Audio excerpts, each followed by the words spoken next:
Dear students, I am telling you about the Napoleon Bonaparte.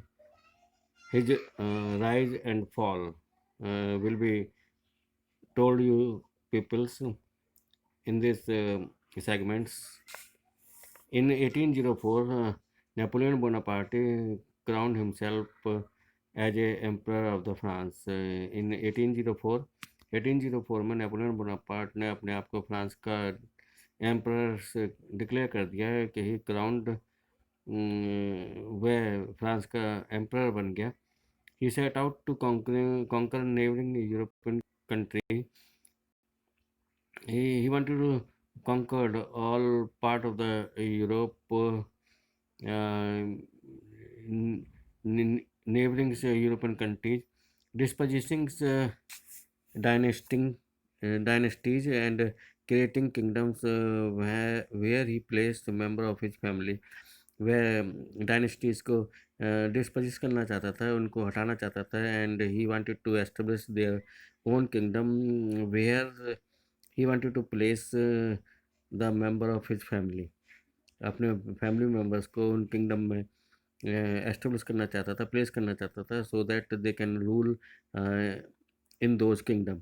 Napoleon saw his role as a moderniser of Europe. Napoleon ने अपने आप को एक Europe के moderniser के रूप में अपना रोल प्ले किया. He introduce many law such as the production of the private property. उसने कई लॉ जो है इंट्रोड्यूस करी है, जैसे कि प्राइवेट प्रॉपर्टी का संरक्षण प्रोटेक्शन करना, and uniform system of the weight and measure. एक standardise weight and measure system was also adopted by Napoleon Bonaparte. It provided by the decimal system. ये decimal system को प्रोवाइड कराता था initially. In the beginning many सा Napoleon as a liberator और हर्बिंगर. बहुत लोग जो है ये नेपोलियन को एक लिबरेटर के तौर पे एक टू प्रोवाइड द फ्रीडम दिलाने वाला मानते थे.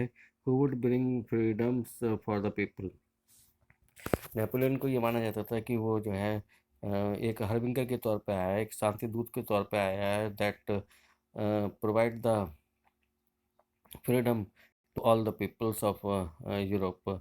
But soon the Napoleon army came to be viewed everywhere as an invading force. लेकिन जो है जो एंथुजियम्स था लोगों का, यूरोप के पीपल्स का, वो जो है एग्जॉस्ट हो गया. और the people start watching that the force of Napoleon's is the attacking force. He was finally defeated at the uh, Battle of Waterloo in 1815.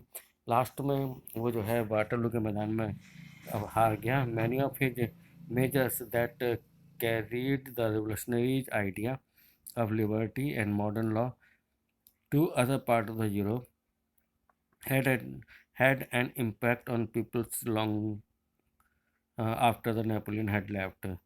बहुत सारे जो उसने सुधार किए थे, रेवोल्यूशनरीज आइडियाज, लिबर्टी और मॉडर्न लॉ के क्रांतिकारी उसके विचार थे, और जो मॉडर्न लॉ उसने इंट्रोड्यूस किए थे वो यूरोप के दूसरे हिस्सों में भी उसका प्रभाव लंबे समय तक रहा.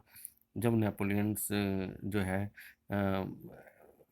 डिफीट हो गया था at the battle of Waterloo in the year of the 1815, 1815 में. The idea of liberty and democratic right were the most important legacy of the French relations.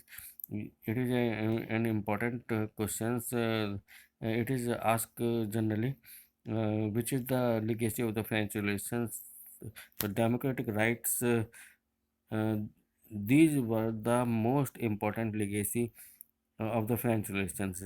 What are the rights, idea of liberty and democratic rights, those were given to people of the France. These these rights, democratic rights, were the legacy of the French Revolution. These spread from France to the rest of the Europe. ये जो है ये ideas उनके जो idea liberty और democratic rights का जो idea था वो जो है फ्रांस के दूसरे हिस्से में भी स्प्रेड हुआ 19th सेंचुरी में, where federal system was going on, जहाँ फेडरल सिस्टम सामंती सिस्टम जो है चल रहा था. It was also abolished and people were given the right democratic rights and the liberty. Colonized peoples, as in India, reworked the ideas of freedom from bondage into their movement to create a sovereign nation state. Colonized peoples ने भी अपने freedom के idea पर द्वारा काम करना चालू कर दिया कि अब वो जो है एक बंधक से हटके एक ऐसा मूवमेंट चलाएं जिससे कि वो अपना सॉवरेन नेशन स्टेट बना सकें. एक sovereign nation state means where they can form their own government chosen by the peoples, and they can that must be freed from the outer force. Tipu Sultan and Raja Ram Mohan Rai, they are the two examples of individuals. Tipu Sultan और राममोहन राय जो थे ये ऐसे व्यक्ति विशेष के examples थे who responded to the ideas coming from revolutionary France. उन्होंने उस आइडियाज़ को एस्टेब्लिश करने के लिए काफ़ी प्रयास किया जो क्रांतिकारी फ्रांस से आए थे. Thank you.